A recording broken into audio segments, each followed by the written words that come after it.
अपने सपने हैं तो हम लोग अपने पेरेंट्स को क्यों झोंके उसमें। अब उन लोगों ने अपने सपने नहीं जिए पर वो हम लोगों को पढ़ा लिखा रहे हैं, हम अपने सपने के लिए खुद काम करेंगे। सो हाय फ्रेंड्स, ये जो वीडियो मैं शूट कर रहा हूँ, ये वीडियो शूट कर रहा हूँ मैं, जो आगे आप वीडियो देखने वाले हैं उससे 2 दिन बाद। और क्योंकि उस समय मैं वीडियो शूट नहीं कर पाया था, तो इस वीडियो में आप आगे देखेंगे जर्नी की 1 से 1.5 घंटे की हमने जर्नी कैसे कंप्लीट की बाइक से, एंड कैसे हम जो है स्टूडेंट के घर तक पहुँचे, वो सारी चीज़ आप देखने वाले हैं। सो चलिए शुरू करते हैं।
मेरा वाला ठीक है।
सो गाइस, अभी हम उतर चुके हैं, तो जा रहे हैं नमान गांव।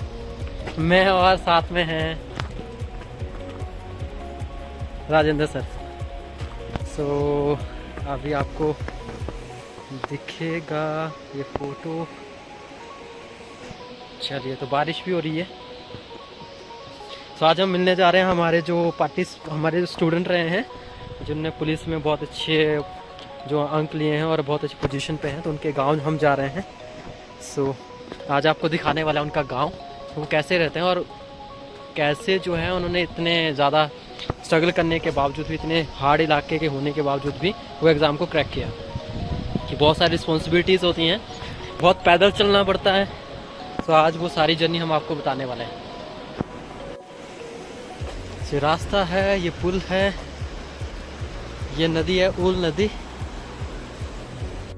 हो तो ये रास्ता, वह सीढ़ियाँ हैं और गांव पहुंच गए हम काव गांव में पहुंच रहे हैं। अब यहाँ से 1 घंटा लगने वाला है हमें।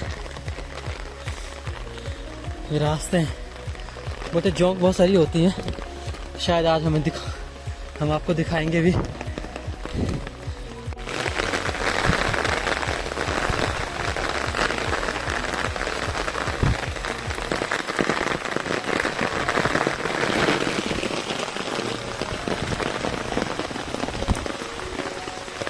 ये इसको बोला था घोंगा, देसी घोंगा।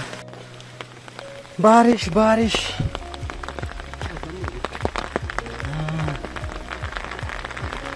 काम तो इधर आगे से रास्ता किस तरफ को है? रास्ता बोला था ये आगे पक्का तो यही है पक्का आगे। हाँ पक्का रास्ता तो यही होगा फिर, और तो है ही नहीं पक्का रास्ता। कैसी फीलिंग आ रही है?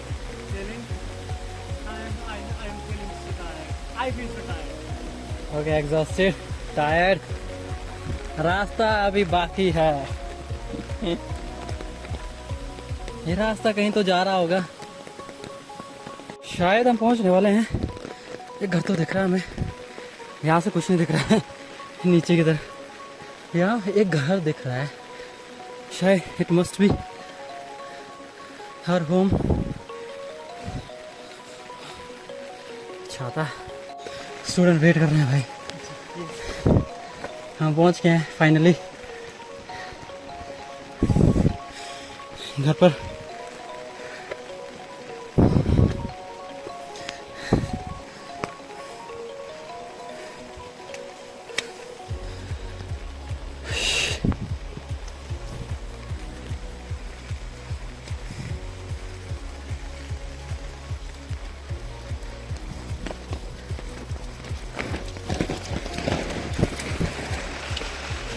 यही है कि सुपर जाना है। आगे से कहाँ से? यहाँ से। अच्छा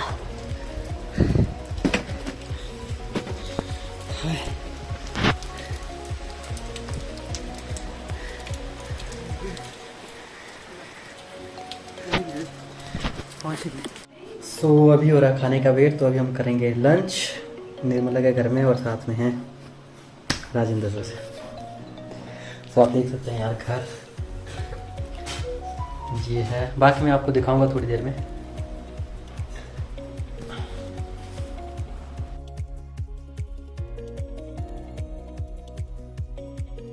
सो गाइस, जैसा मैंने आप लोगों से प्रॉमिस किया था यार कि जो भी रिज़ल्ट आएगा आप लोगों के सामने रहेगा, और आज हमारा पुलिस का रिज़ल्ट आया, आप लोगों ने बहुत सारे लोगों ने देख लिया होगा। सो आज निर्मला है, शायद आप लोगों ने फ़ोटो देखा होगा या कहीं ना कहीं सुना होगा, हो सकता है आप इनको जानते भी हों। तो मैं सिर्फ कुछ एक चीज़ें पूछना चाहूँगा, क्योंकि हम लोग इसी चीज़ों से निकले हैं, उसी कंडीशन से निकले हैं। सो आप लोगों ने जर्नी भी देखी होगी हम कैसे पहुँचे यहाँ पर।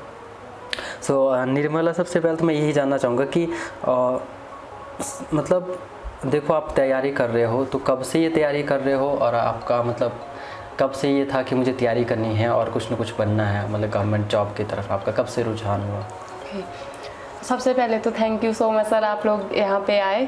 और गवर्नमेंट जॉब की अब एक होता है ना कि बचपन से ही ड्रीम होता है कि हम लोगों ने क्या करना है। मेरा बाकी जॉब की तरफ तो ध्यान कम था, पर पुलिस की तरफ ऐसा ध्यान था कि नहीं यार पुलिस बनना है। एक्चुअली उनकी मतलब कि एक वर्दी पहननी है पुलिस की, लेकिन अब ये होता है कि घर की कंडीशन की वजह से हम लोग टाइम से वो चीज़ें नहीं कर पाते हैं। लेकिन लास्ट ईयर जब मैं यहाँ से जोगिंदरनगर गई, तो वहाँ पे बहुत सारे लोग थे, बहुत सारे स्टूडेंट थे, और बहुत सारी चीज़ें दोस्त मिले। तो देखा देखी में मैंने भी ऐसे ही ज्वाइन कर ली, एकेडमी ज्वाइन कर ली, और मैं पहुँची परफेक्ट इंस्टीट्यूट। और वहाँ पे जब मैं डेमो लेने गई तो सर ने बहुत काफ़ी अच्छे तरीके से सारी चीज़ें समझाई, जो ना कि सिर्फ स्टडी बेस था, बाकी बहुत सारी चीज़ें ऐसी थी जो हम लोगों ने ज़िंदगी में फेस कर रहे थे और आगे ज़िंदगी में काम आने वाली चीज़ें थी। और वहाँ पे लास्ट ईयर शायद नवंबर में हम लोग वहाँ पे गए थे। तो उसके बाद मैं नवंबर से कंटिन्यू कोचिंग ले रही हूँ उधर, और कंटिन्यू स्टडी कर रही हूँ, जिसमें हम लोगों के टीचर्स ने बहुत ज़्यादा सहयोग दिया, बहुत ही ज़्यादा, और बहुत सारी नई चीज़ें हम लोगों को वहाँ से सीखने के लिए मिली। और आज शायद रिज़ल्ट टीचर्स की ही वजह से, उनकी गाइडेंस की ही वजह से आज हम लोग यहाँ पे। चलो थैंक यू सो निर्मला, क्योंकि मैं ऐसा मानता हूँ, आप बिल्कुल सही बोला, आपने श्रेय दिया हमें। कहीं ना कहीं जो रहता है आपकी मेहनत बहुत ज़्यादा मायने रखती है, क्योंकि आपके साथ और भी स्टूडेंट थे, सबको सपोर्ट करना हमारा फ़र्ज़ बनता है और हम अब भी हैं और आगे भी करते रहेंगे। Yes, sir. सो आपको क्या लगता है कि मतलब आपको कुछ बनना है, ये ज़िद आपके बचपन से थी या मतलब आपको लगता था कि धीरे धीरे जैसे आप आगे बढ़े लाइफ में Yes, sir. और आपने कुछ नया देखा तो तब आपके मन में जाकर क्या मुझे कुछ करना है, या बचपन में ही आपने कुछ सोच लिया था ऐसा? Yes sir. सर बचपन से ही सबका ड्रीम होता है कि हम लोगों ने कुछ ना कुछ करना है, और लेकिन ये ड्रीम जब ज़िद बनी वो इसलिए बनी क्योंकि होता है ना, घर की कंडीशन ने ही इस चीज़ को ज़िद बना दिया। अब घर में बहुत सारी दिक्कत आती थी जो हमारे पेरेंट्स नहीं कर पाते थे हमारी ज़िद पूरी की। हम लोगों को कई सारी चीज़ें करनी होती थी लेकिन वो नहीं कर पाते थे पूरी, और उस वजह से मेरे अंदर एक ही चीज़ ये आई कि एक सोच ये आई कि नहीं यार, अब अपने सपने तो हम लोग अपने पेरेंट्स को क्यों झोंके उसमें। अब उन लोगों ने अपने सपने नहीं जिए पर वो हम लोगों को पढ़ा लिखा रहे हैं, हम अपने सपने के लिए खुद काम करेंगे। तो इस चीज़ बस यही चीज़ थी कि नहीं यार अपनी चीज़ें, और साथ में वो ये करना है कि हम लोगों की वजह से हमारे पेरेंट्स को खुशी मिले, बस यही चीज़ थी। बिल्कुल, कहीं ना कहीं रहता है, घर की कंडीशन हमारे लिए बहुत ज़्यादा मायने रखती है क्या निर्मला, क्योंकि लाइफ में जब हम आगे बढ़ते हैं तो हमारे पास दो ही चीज़ें होती है, या तो हमें कुछ पाना होता है, हमें ड्रीम हम आगे वाला देखते हैं, या हम हो सकता है कि हमारे पास कुछ ऐसे पेन्स हैं, ऐसी प्रॉब्लम्स हैं, हम चाहते हैं कि वो दूर हो जाए, है ना। तो शायद कहीं ना कहीं वो पेन जो आपकी लाइफ में था आप उसको दूर करना चाहते हैं ताकि आप जो है अपने घर वालों को एक अच्छी सी खुशियाँ दे पाएँ। पेरेंट्स तो करते हैं पर बहुत सारे लोग ऐसा सोचते हैं कि यार पेरेंट्स का हमें पढ़ाना लिखाना ये उनका फ़र्ज़ है। हाँ उनका फ़र्ज़ है, पर उनसे भी ज़्यादा हमारा भी तो ये फ़र्ज़ बनता है कि हम उनको कुछ करके दें। तो ये चीज़ मायने रखती है और बहुत अच्छे। और इसके साथ साथ एक और चीज़ रहती है कि आपने पुलिस के लिए तैयारी की और आप मतलब लोगों के साथ आपने कंपटीशन करना शुरू किया, और पहली बार जब आपका रिज़ल्ट आया, पहली बार जो टेस्ट आपका कैंसिल हुआ था, तो उस समय आपको कैसा लगा था? क्योंकि पहले वाले रिज़ल्ट में कुछ अलग चीज़ें थी, अब अलग है। Yes sir. जब मेरा पहली बार जब रिज़ल्ट आया, अब ऐसा नहीं था कि पहले भी मैंने मेहनत नहीं की थी, अब स्टडी तो मैंने की थी लेकिन मैं मेंटली प्रिपेयर नहीं थी, क्योंकि बहुत सारी चीज़ें ऐसी होती थी कि मेरा एग्ज़ाम पहली बार था, पुलिस का ये एग्ज़ाम मेरा पहली बार था। तो जब मैं ऐसे बहुत सारे लोगों ने इधर उधर से डाली थी बात कि 1 घंटा होता है, बहुत कम टाइम होता है, जिसकी वजह से ना मेरा माइंड थोड़ा सा हिल गया था, स्टेबल नहीं रहा था। अब मेरे माइंड में ये था कि पढ़ी तो मैं बहुत थी पर मेरे को पेपर अटैम्प्ट कैसे करना है वो मैंने सीखा था, 2 साल सीखा था, पर जो प्रैक्टिकली था वो मैंने नहीं किया था। जब मेरा पहली बार रिजल्ट आया तो जो मैंने क्वेश्चन पेपर पे टिक किए थे, अब रूम आके मैंने नंबर गिने तो वो बन रहे थे 57। अब जब मेरा रिजल्ट आया तो नंबर बने 46 ही नंबर आए, तो बहुत ज़्यादा दुख हुआ और इतना फील हुआ कि उस टाइम मुझे फील हुआ कि एक बंदे का थ्योरी तो हम लोग पढ़ रहे, स्टडी कर रहे, मेहनत कर रहे, लेकिन एक बंदे का किसी चीज़ के लिए, कोई एग्ज़ाम देने के लिए मेंटली प्रिपेयर होना कितना ज़रूरी है। क्योंकि पेपर तो मैं बढ़िया करके आई थी, पढ़ा भी था, बहुत ज़्यादा मेहनत की थी, जो रिज़ल्ट रहा वो बहुत ख़राब रहा था। लेकिन दूसरी बार अब मैंने खुद को इतना तैयार करना स्टार्ट कर दिया कि डेली प्रैक्टिकल करने, प्रैक्टिकली उस चीज़ को करना, यहाँ तक कि मैंने उधर वो OMR शीट पे राउंड लगाने तक सीखे कि नहीं यार मेरे से गलती नहीं होनी चाहिए। हर एक चीज़ के लिए खुद को प्रिपेयर किया, फिजिकली मेंटली, ताकि मेरा हेल्थ भी सही रहे और उधर जब मैं एग्ज़ाम में बैठूँ तो मेरा कॉन्फिडेंस भी सही रहे। बिल्कुल सही बात होती है।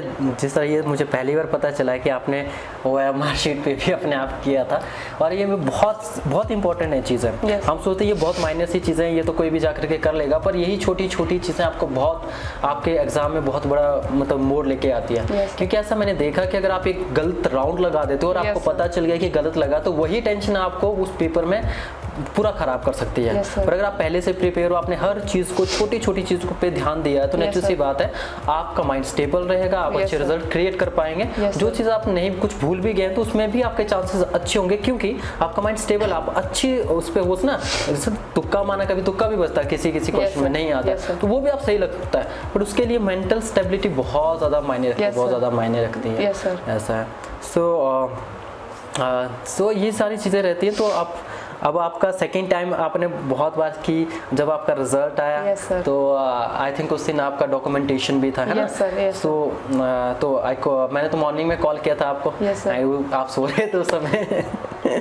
सर ये चीज़ बताओ कि जब आपका रिजल्ट आया तो क्या आपको कैसा लगा कि ना, मतलब how have you felt that time कि कैसा लगा, अरे यार रिजल्ट आ गया फेवर में? यस सर, जब मेरा रिज़ल्ट आया सेकंड टाइम, अब जब रिज़ल्ट आया तो एक होते हैं ना कि पॉजिटिव वाइब्स अंदर से ही आ रही थी कि मैं हो जाऊंगी, क्योंकि उस तरीके से बहुत ही ज़्यादा कहते हैं तन मन धन लगा के बहुत ज़्यादा मेहनत की थी, हर चीज़ सही की थी और एक पॉजिटिव वाइब्स आ रही थी कि नहीं यार हो जाऊंगी इस बार। क्योंकि जब डॉक्यूमेंटेशन के लिए गई तो वहाँ पे जो अपने साथ वाले थे उनके नंबर भी कम थे और दूसरे थोड़ा सा नेगेटिव भी हुई थी क्योंकि डॉक्यूमेंटेशन में सिर्फ 3 नंबर लगे थे और हाइट में सिर्फ 2 नंबर, तो उस वजह से। और जब रिज़ल्ट आया बहुत जल्दी रिज़ल्ट निकाला उन लोगों ने और एक झटका सा लगा, क्योंकि जो क्या बोलते बहुत सारे लोगों ने मैंने रिज़ल्ट देखा नहीं था पर बहुत सारे लोगों ने मुझे कॉन्ग्रेचुलेशन भेज दिया था। तो उसके बाद मैंने अपना नाम ढूंढा तो नाम देखा, इतना प्राउड फील हो। मैंने अपना नाम बाद में देखा और अपने पापा का नाम पहले देखा, क्योंकि अब ये था कि उस टाइम पे खुशी ये हुई कि कम से कम आज मेरी वजह से किसी के चेहरे पे खुशी आने वाली है। और खुद को तो खुशी बहुत ज़्यादा हुई क्योंकि अब इतने टाइम से मेहनत कर रहे थे, अब आगे ज़िंदगी में क्या करना है क्या नहीं करना है, इसकी बहुत ही ज़्यादा बोझ हल्का हो गया सिर से। बिल्कुल सही बात बोला आपने। बिल्कुल, वैसे तो मैं जानता हूँ आपकी फैमिली के बारे में, बट अगर जो हमें देखना चाहते हैं मैं चाहता हूँ कि आप बताएं आपकी फैमिली में कौन कौन है और कौन ऐसे लोग रहे हैं जिन्होंने आपको बहुत सपोर्ट किया है मेंटली फिजिकली बोल सकते हैं ना, और आपको किसी न किसी तरह से। यस सर, अब मेरी फैमिली में हम लोग 6 फैमिली मेम्बर्स हैं और मेरे भाई है, एक मेरी 4 सिस्टर्स है और मैं हूँ और एक मेरी मम्मा है। और नॉर्मली जैसे सबके मम्मी पापा होते हैं, मेरी मम्मा भी किसान ही है, तो हम लोगों को बहुत ज़्यादा मुश्किलों से उन लोगों ने पढ़ाया लिखाया और सारी चीज़ों में सपोर्ट किया। अब ये होता है ना कि पूरी दुनिया में बहुत सारे लोग होते हैं जो आप लोगों को नेगेटिव चीज़ें भी बोलते हैं, बहुत सारी गलत चीज़ें भी बोलते हैं, लेकिन मेरे घर वालों ने कभी ये साथ नहीं छोड़ा और उन लोगों को ये बिलीव था कि नहीं यार बेटी गई है तो करेगी। और मैंने भी उन लोगों को, और जब कभी भी मैं अपना 1 घंटा अगर वेस्ट करती थी तो मुझे लगता कि नहीं यार कि उन लोगों ने पूरा टाइम देने के लिए हम लोगों को उधर भेजा है तो मैं क्या कर रही हूँ, तो खुद से फील होता था कि नहीं ये गलत कर रही हूँ। और दूसरी बात ये कि मैं तो बहुत सारे लोगों से, या अब जो भी मुझे सुनेंगे या जो भी मुझे जानते हैं, मैं तो यही बोलना चाहूँगी कि जो हमारा फ्रेंड सर्कल होता है, फैमिली तो हर किसी की फैमिली सपोर्ट करती है, पढ़ने के लिए भेजा है तो वहाँ तो सपोर्ट करेगी, लेकिन आप अगर पढ़ाई के लिए गए और अगर वहाँ पे गलत चीज़ें कर रहे हैं, अदर चीज़ें कर रहे हैं, तो उसके जिम्मेवार हम खुद होते हैं। और दूसरी चीज़ ये, जो आपका फ्रेंड सर्कल है उसको थोड़ा सा मेरे अकॉर्डिंग तो कम ही रखो, लेकिन अच्छे रखने चाहिए, क्योंकि मेरे भी बहुत ही कम फ्रेंड है, बहुत ही कम, लेकिन वो ऐसे हैं कि उन लोगों ने मुझे बहुत सारे, कई बार मैं बहुत ज़्यादा दुखी होती थी, नेगेटिव होती थी, तो उन लोगों ने मुझे, हर एक इंसान ने साथ दिया। और जैसे हमारे अकेडमीज़ के टीचर राज सर हो गए, राजीव सर हो गए, राजेंद्र सर हो गए, करम सर हो गए, लेखरा सर, उन लोगों को भी हर एक इंसान को पता है कि कैसा है, सब जानते थे एक दूसरे के बारे में, लेकिन उन लोगों ने भी मुझे बहुत ज़्यादा सपोर्ट किया और बहुत ज़्यादा मेंटली प्रिपेयर किया हर चीज़ के लिए, मेंटली सपोर्ट किया कि नहीं यार हर चीज़ से निकलने के लिए उन लोगों ने एक रास्ता दिखाया। और आप लोगों को भी यही कहना चाहूँगी सबको कि प्लीज़ फ्रेंड सर्कल को अपने अच्छे रखें। और बहुत सारे लोग होते हैं जो गलत बोलते हैं, उन लोगों को साइड करना और अपने मम्मी पापा के बारे में सोचना कि उन लोगों ने कितनी मेहनत करके आप लोगों को पढ़ा रहे हैं। Okay, so thank you. मैं यही बोलना चाहूँगा एट द एंड यही है निर्मला कि चलो अभी जो आपकी ये जर्नी है, अभी आपने एक स्टेप रखा है ना अपनी लाइफ में, यहाँ से आपकी जर्नी शुरू होती है। तो कोई भी जो मतलब अगर आपको कोई चीज़ हासिल हुई, आप किसी जॉब को आपने हासिल किया है, मैं सबको बोलना चाहूँगा यहाँ से आपकी एक नई लाइफ शुरू होती है, नई लाइफस्टाइल आपका शुरू होगा। यहाँ से आपकी रियल जर्नी शुरू हो रही है, क्योंकि अभी आप पूरी दुनिया के साथ मिलने वाले हैं, क्योंकि आपकी तो जॉब ही ऐसी रहेगी जिसमें आपको लोगों के साथ ही कम्युनिकेट करना है, डील करना है। तो यहाँ से एक नई जर्नी शुरू है, तो इस चीज़ को एंड नहीं माने, क्योंकि अगर आप रुक जाओगे तो आपकी ग्रोथ रुक जाएगी, आप वहीं पे रहोगे। अगर आप थोड़ा और आगे जाना चाहते हैं तो अपने आप में हमेशा ही क्या करो, कोशिश करें कि आप कुछ ना कुछ करते रहें, है ना। यहाँ से आपकी जर्नी शुरू होती है एंड आई विश कि आप बहुत आगे तक पहुँचें। और बाकी गाइस आप लोगों को इनके फैमिली फ़ोटोज़ भी दिख गया होगा वीडियो पे। सो ये सारी चीज़ें रहती है। इन केस अगर आपको कुछ भी रहता, कुछ भी आप बात करना चाहते हैं तो आप बात कर सकते हैं यार, कमेंट सेक्शन में आप बताइए ज़रूर हमें, क्योंकि यहाँ पर आने का मकसद ये है हमारा कि आप लोगों को पता चले कि क्या चीज़ें हैं, किस तरह से ये लोग निकले हैं ना, तब जाकर के ये चीज़ें हासिल की हैं। शायद हो सकता है आपका बहुत सारे लोगों का जो लाइफ है, मतलब बहुत सारों का लाइफ स्टाइल है या घर की कंडीशन बहुत अच्छी हो, बट आप उस अच्छी कंडीशन में आप और अच्छे से कैसे कर सकते हैं, राइट। ये सारी चीज़ें रहती हैं। तो हमेशा ही आप आगे बढ़ते रहें, आई विश, और हमारी तरफ से ये रहेगा, है ना। Thank you sir.